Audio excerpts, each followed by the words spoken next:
కారం రంగు రుచితో ఉంటుంది. ఆచి మిరపపొడి అదరగొట్టే కారం రంగు రుచి.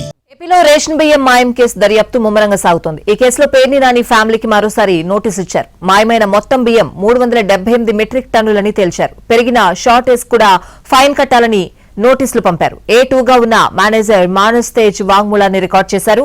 ఈ కేసులో పేర్ని జయసుధకు ముందస్తు బెయిల్ మంజూరు చేశారు. రేషన్ బియ్యం మాయం కేసులో పేర్ని నాని ఫ్యామిలీకి మరోసారి నోటీసులిచ్చారు. మొదట 185 మెట్రిక్ టన్నుల బియ్యం షార్టేజీ వచ్చినట్టు గుర్తించారు. ఆ విషయంలో నాని ఫ్యామిలీకి 1,68,00,000 జరిమానా విధించారు. అయితే తాజాగా జరిపిన దర్యాప్తులో లెక్క మారింది. మాయమైనది 185 మెట్రిక్ టన్నులు కాదు, 378 మెట్రిక్ టన్నుల రేషన్ బియ్యమని అధికారులు తేల్చారు. పెరిగిన షార్టేజీకి కూడా ఫైన్ కట్టాలని నోటీసులు పంపారు. మరో 1,67,00,000 చెల్లించాలని నోటీసు పంపారు.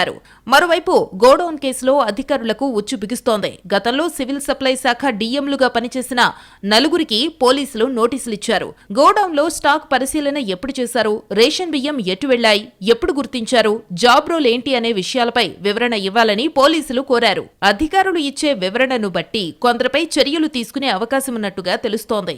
సివిల్ సప్లై శాఖ నుంచి కొందరు అధికారులు పేర్ని నానికి సహకరించారని మంత్రి కొల్లు రవీంద్ర ఇప్పటికే ఆరోపణలు చేశారు. ఇదంతా ప్రభుత్వం చేస్తున్న కుట్రని నాని విమర్శించారు. పేర్ని నాని రేషన్ బియ్యం గోడౌన్ కేసులో A2గా ఉన్న మేనేజర్ మానస్ తేజ్ను మచిలీపట్నానికి తీసుకొచ్చారు పోలీసులు. గోడౌన్ ఏర్పాటు చేసినప్పటి నుంచి మానస్ తేజ విధుల్లో ఉన్నట్టు గుర్తించారు. అతని bank accounts, phone call records ను పరిశీలించారు. గోడౌన్ నుంచి బియ్యం ఏ ప్రాంతాలకు వెళ్లిందో రికార్డులను తనిఖీ చేశారు. మానస్ తేజ ఇచ్చే స్టేట్మెంట్ ఆధారంగా మరికొందరిపై కేసులు నమోదు చేసే అవకాశముంది. ఎస్పీ గంగాధర్ ఆధ్వర్యంలో 5 బృందాలు సమగ్ర దర్యాప్తు చేస్తున్నారు.